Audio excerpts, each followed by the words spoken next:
Today I'm going to tie up a favorite pattern for Chironomid pupae. It's called a zucchini. This is my version of the zucchini, and there are probably as many versions of zucchinis as there are fly tyers who try to put them together. This is basically what the zucchini looks like, at least my version of it. This pattern was originally developed by BC fly guys in Kamloops. They originally started out using a holographic black flashaboo that had a lot of blue specks in it. And that was the fly they used for quite some time. But then the dye lots changed and the new body material had a lot more green specks.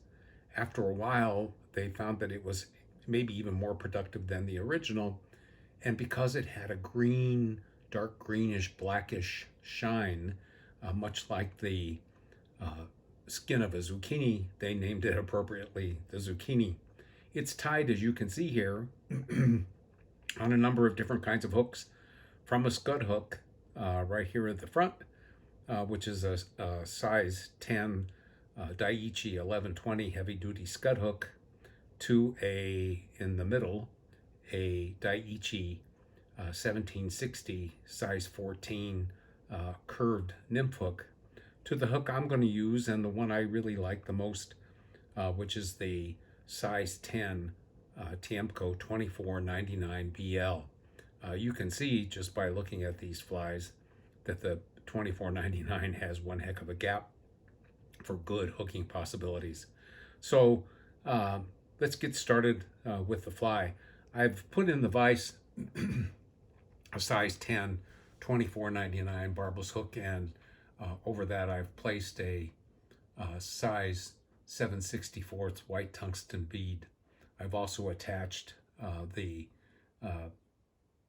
rust brown 70 denier UTC tying thread.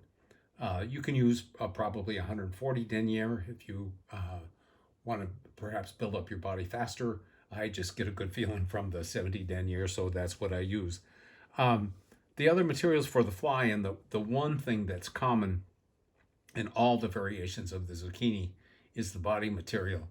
I've collected here three different shades of the, three different shades of the same body material, all of which is black holographic flashaboo. You can see, I'll just show you briefly. Here's one packet, and you can see the green flecks. Here's another packet of slightly used that also gives you an idea of what that material looks like. And then the third packet of holographic flash that has a little bit more of a purple bluish tint, maybe much like the original. In any event, it's holographic black flashaboo, number 6997 for the body.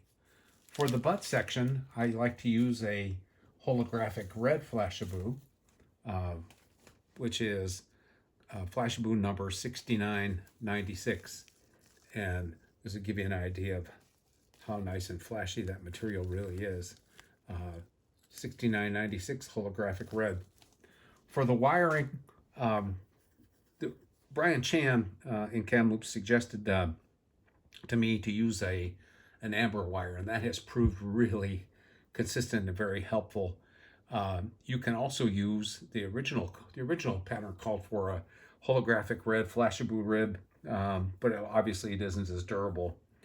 So they later substitute a red wire. Some people like to also tie it, and I like it with silver wire. And one of the combinations that you can use, here you get an idea. On the bottom is the amber wire, in the middle is the red wire, and at the top here is a copper brown wire. Copper brown probably is a good middle ground between those two different styles. And then of course there's the silver. I use them all in a size small, and that seems more than adequate for this fly. So the first thing I do is to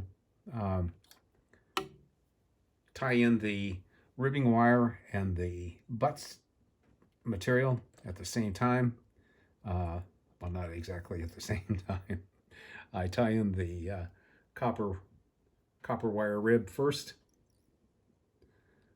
putting that inside the bead if possible, starting down the shank of the hook, and then I tie in the red holographic butt material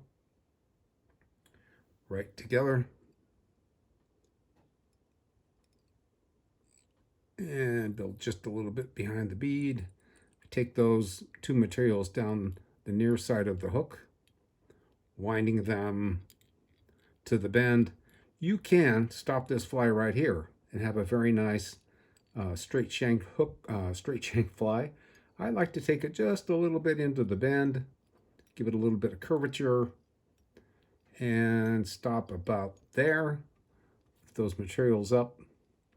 To form the butt section, I just take probably 6-7 turns back towards the hook eye, grab that holographic flash, take 2 turns, 3, 4, 5. You can take as many as you like, of course, but I find about 5 turns is just about what works the best for me.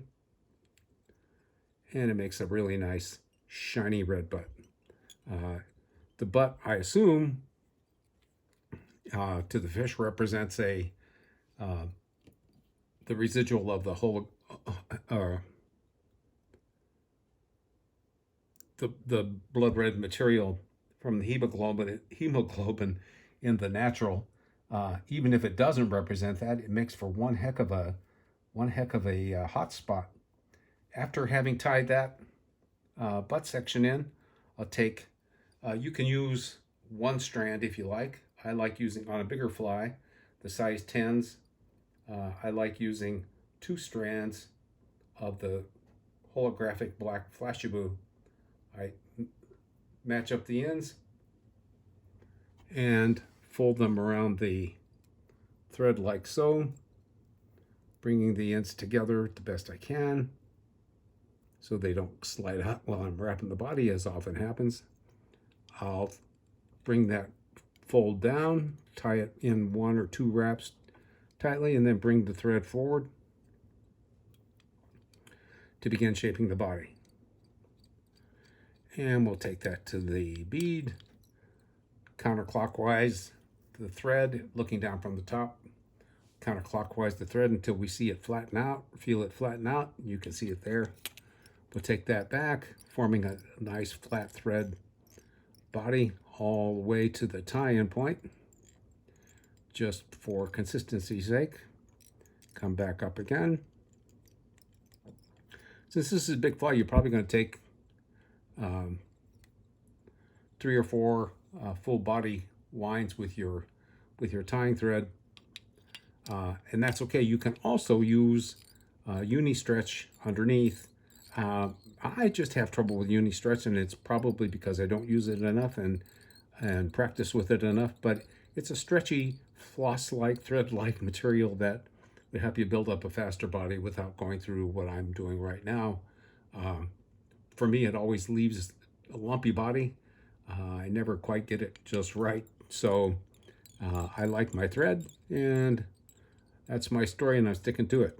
So we'll come back up. We can now see the forming of the body.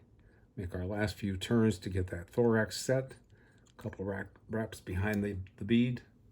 Now we'll take the flashaboo with fingertips wet, and we'll begin the body wrap in touching turns.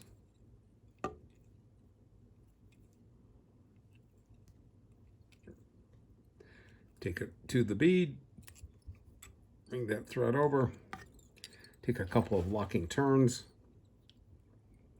snip that close to the bead, and as I was practicing a few of these flies this morning, I was careless and let my bobbin get bumped, and everything unwound. So to avoid that, I'm going to take a couple whip finish wraps around that material, trim off a little bit of, give it a haircut there.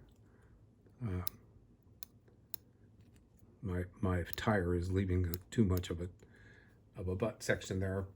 At this point, we're going to go ahead and rib the fly with the wire.